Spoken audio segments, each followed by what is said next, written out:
Salam, selamat pagi sahabatku GKPS dimanapun berada. Saat ini mari kita persiapkan hati kita untuk mendengarkan firman Tuhan. Sebelumnya marilah kita berdoa. Segala puji dan syukur kami persembahkan bagimu ya Allah Bapa di surga.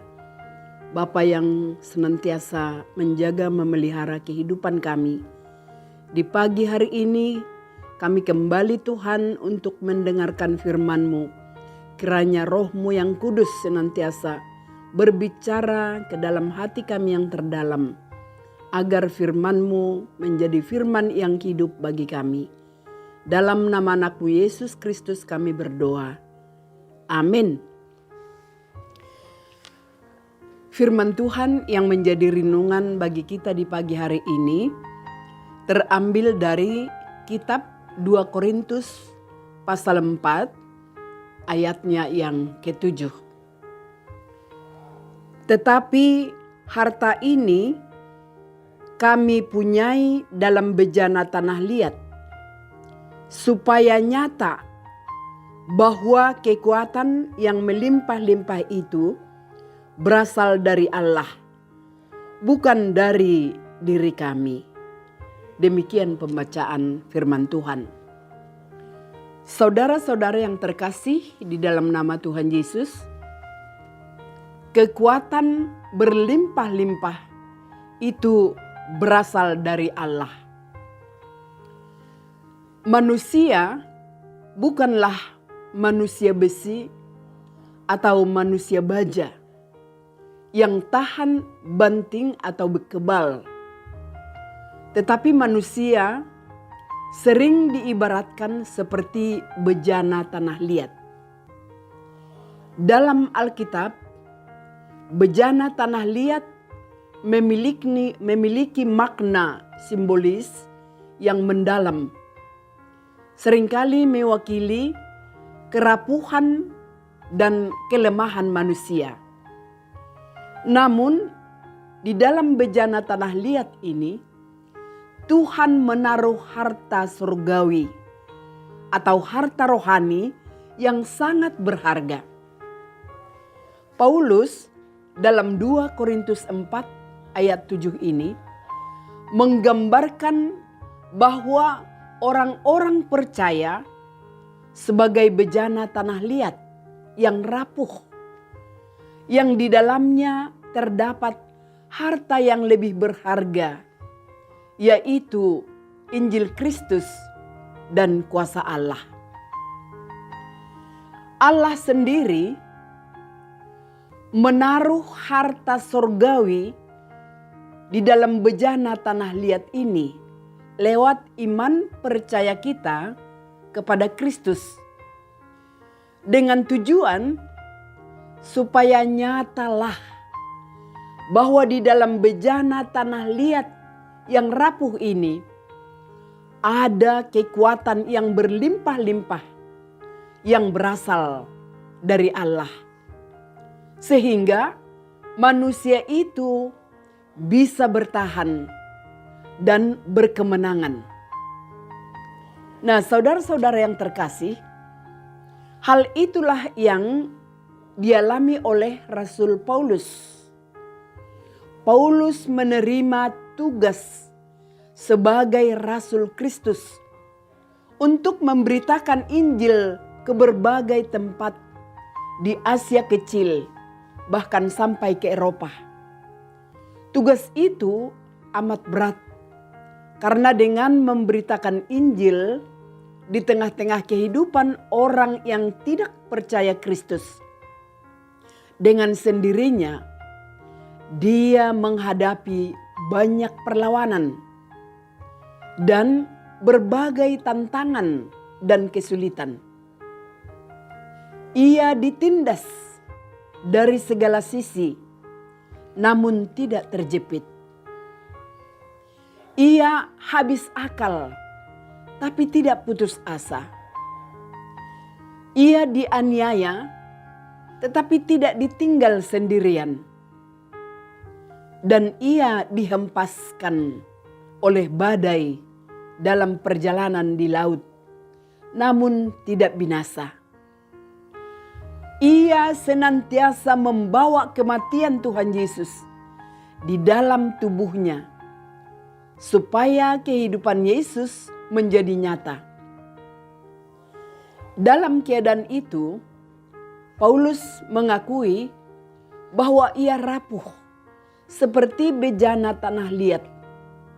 Ia mudah pecah oleh berbagai benturan dan bencana yang dialaminya dalam membawa dan memberitakan Injil Kristus. Nah, saudara-saudara yang terkasih, jika ia bisa bertahan, itu bukan karena dirinya dan bukan karena kemampuannya atau karena kekuatannya sendiri. Namun disinilah nyata bahwa Tuhan tidak pernah meninggalkan orang-orang percaya yang rela memberikan dirinya untuk memberitakan kemuliaan Tuhan itu. Tetapi ia senantiasa memberikan kekuatan yang berlimpah-limpah.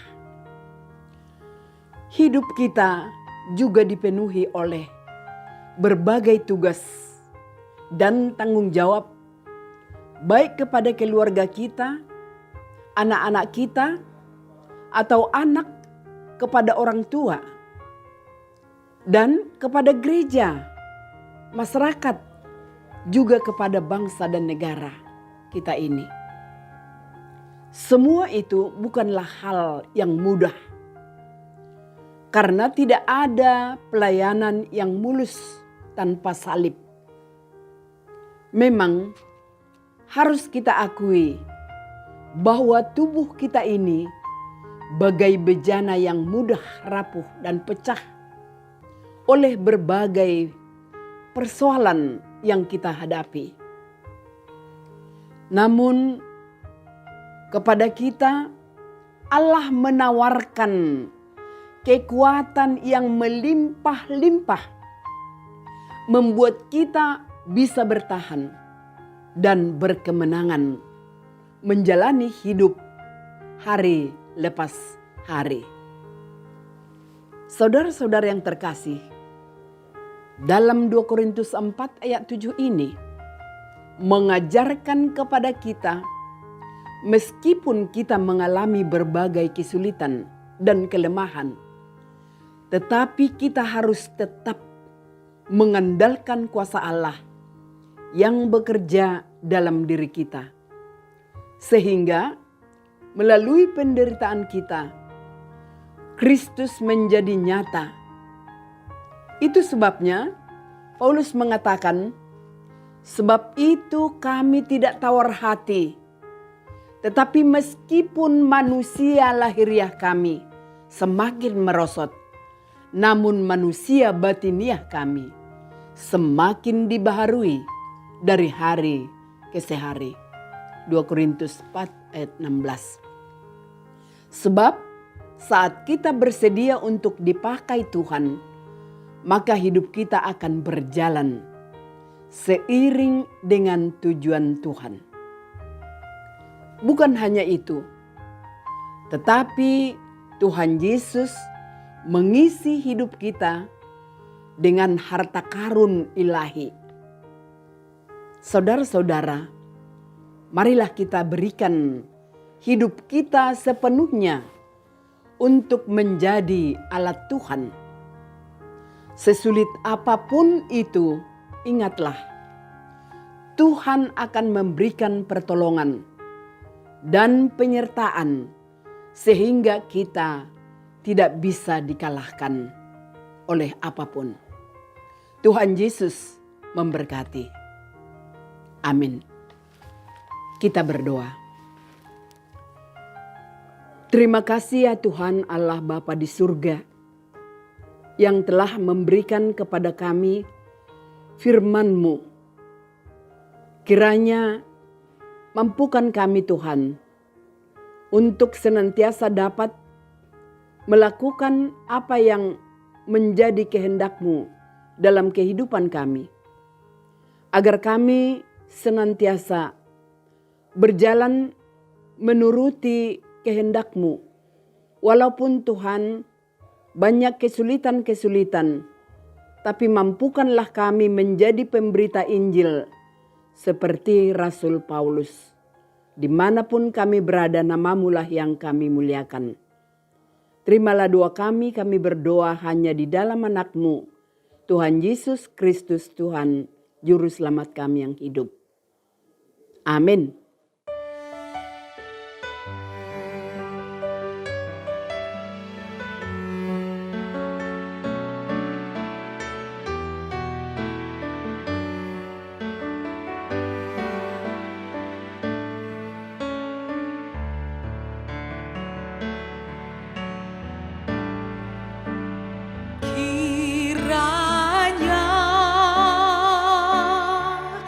Engkau memberkati aku berlimpah-limpah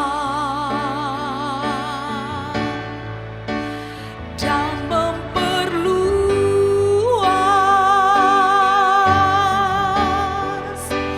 daerahku,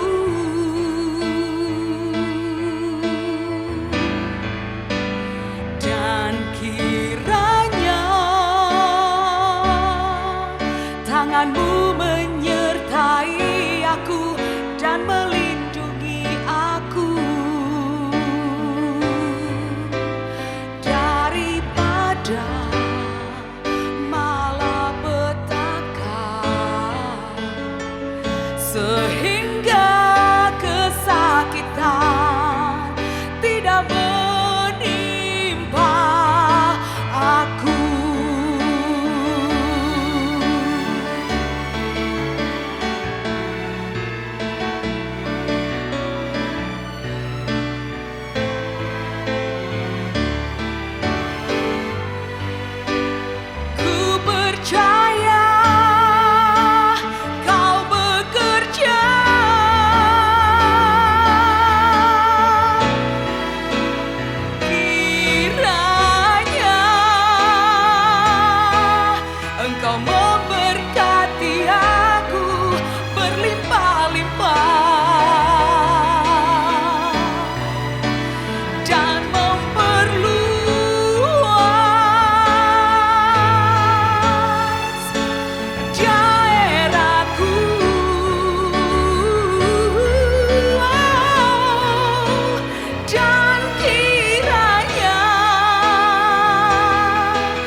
GKPS TV.